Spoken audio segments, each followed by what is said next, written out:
प्यारे बहनों और भाइयों, मेरा नमस्कार स्वीकारो। देखिए, आज हम आपके लिए बता रहे हैं, और हम क्या बता रहे हैं जिसे सुनिए। ये हम विवाह जो बनवाते हो आप मुहूर्त, उसके बारे में बता रहे हैं। विवाह मुहूर्त, तो विवाह मुहूर्त की तैयारी कम से कम 4-5 महीने पहले कर लेनी चाहिए, और अच्छा जो मुहूर्त बनता है उसको रखना चाहिए, क्योंकि शुद्ध मुहूर्त में आगामी परिणाम उत्तम होते हैं और भविष्य उज्जवल होता है। तो मैं जैसे आपके लिए बता रहा हूँ, जैसे मान के चलिए,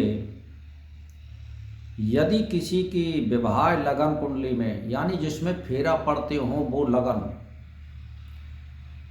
चंद्र के साथ कोई ग्रह हो, इस दोष को संग्रह दोष कहा जाता है। यानी जैसे चंद्र लगन में यदि चंद्रमा हो और उसके साथ कोई ग्रह हो तो संग्रह दोष कहा जाता है। यह चंद्रमा सूर्य के साथ दरिद्र लाता है, और मंगल के साथ मृत्यु तथा रोग, बुध के साथ संतान, बुध के साथ संतानहीनता, और मंगल के साथ मृत्यु, ऐसे है। और गुरु के साथ दुर्भाग्य, और शुक्र से युक्त हो तो पति पत्नी में वैमनस, और शनि से युक्त हो तो यानी ग्रह त्याग या तलाक, राहु के साथ होने पर कलह, और केतु के साथ होने पर कष्ट और दरिद्रता होती है। यदि चंद्रमा के साथ कोई ग्रह, दो पाप ग्रह बैठे हो तो दंपति की मृत्यु होती है। तो इसी तरह जन्म लगन जो जिसमें हम फेरा पड़ते हैं, बहुत उच्च कोटि के जो विद्वान ज्योतिष के होते हैं उस पर दिखाना चाहिए और अपना विवाह मुहूर्त बनवाना चाहिए। फिर मैं आपके लिए बता रहा हूँ कि यदि विवाह कालीन लगन कुंडली में चंद्रमा शुभ ग्रह से युक्त हो, साथ ही अपनी उच्च राशि, स्वय राशि या मित्र राशि का बैठा हो, तो उस लगन में यदि अनेक दोष भी हों तो भी वह दंपति के लिए कल्याणकारक है। यानी जैसे चंद्रमा मान के चलिए कि कर्क राशि में हो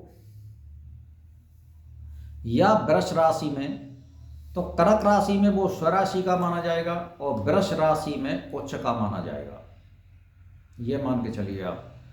तो अगर इसमें जैसे मित्र राशि में बैठा हो, मित्र राशि का मतलब है इसकी जो है धनु राशि, मीन राशि, और जो है सिंह राशि, ये जो है इसकी खास तौर से मित्र राशि होती है। तो यदि स्वय, क्षेत्रीय और उच्च राशि और मित्र राशि का चंद्रमा किसी पाप ग्रह के साथ हो तो दंपति के लिए नजर कारक होता है। यदि स्वय, क्षेत्रीय और उच्च राशि और मित्र राशि का चंद्रमा यदि किसी पाप ग्रह के साथ हो, जैसे कि शनि, राहु, केतु, और पाप ग्रह का मंगल भी है और सूर्य भी है, आप समझ लीजिए, तो इनको बचाव करना चाहिए। तो इसीलिए मैंने आपसे यह कहा है कि यदि विवाह मुहूर्त बनवाना है तो पूर्ण विद्वान पर बनवाइए और दिखाइए। 2-2, 4-4 जगह आप जांच कराइए।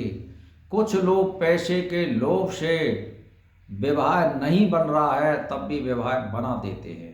तो भाई और बहनों, मैं आपके लिए वो सलाह दे रहा हूँ, इससे क्या होगा, आपके लिए उत्तम संतान होगी और भविष्य उज्जवल होगा। यदि आप इनको नहीं मानते हैं तो भविष्य में बुरे परिणाम प्राप्त होते हैं। तो ये ज्योतिष एक विज्ञान है, अनुमान है, और ये आकाश से संबंधित है, और हम तुम आकाश से ही आते हैं। इस पृथ्वी पर कोई रहने वाला नहीं है, ये सभी जीव आते हैं वो आकाश से आते हैं। तारे सितारे सब वायुमंडल में रहते हैं, इस पृथ्वी में से कोई नहीं निकलता है। पृथ्वी में से केवल जो अजीव होते हैं, जिनमें जीव नहीं होता है, वो प्राणी आते हैं। जिनमें जीव होता है वो प्राणी आकाश मंडल से आते हैं। तो भाई और बहनों, ये सारी विद्या आकाश मंडल की है, पृथ्वी की विद्या नहीं है, और ये हमारी या मेरी कोई बनाई हुई नहीं है, ये ऋषि मुनियों की बनाई हुई विद्या है।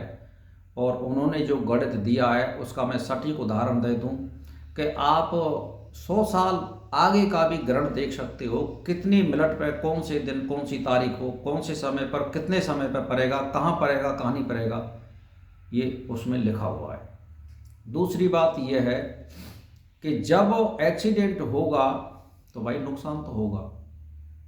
तो ऐसे ही जब घटना आकाश में घटती है तो जीवात्मा आकाश से आती है तो कोई ना कोई फर्क पड़ता है। और ये आपने देखा भी होगा, 100% नहीं है, 100% में तो परमात्मा है, 80% ज्योतिष बिल्कुल सही है और 100% किसी का परिणाम सही जाता भी नहीं है। तो भाई और बहनों, विवाह मुहूर्त बनवाइए, देखभाल के बनवाइए, उच्च कोटि के विद्वान पर बनवाइए। तो मैं आपके लिए यही सलाह देना चाहता हूँ और इसी के साथ मेरा नमस्कार स्वीकार हो।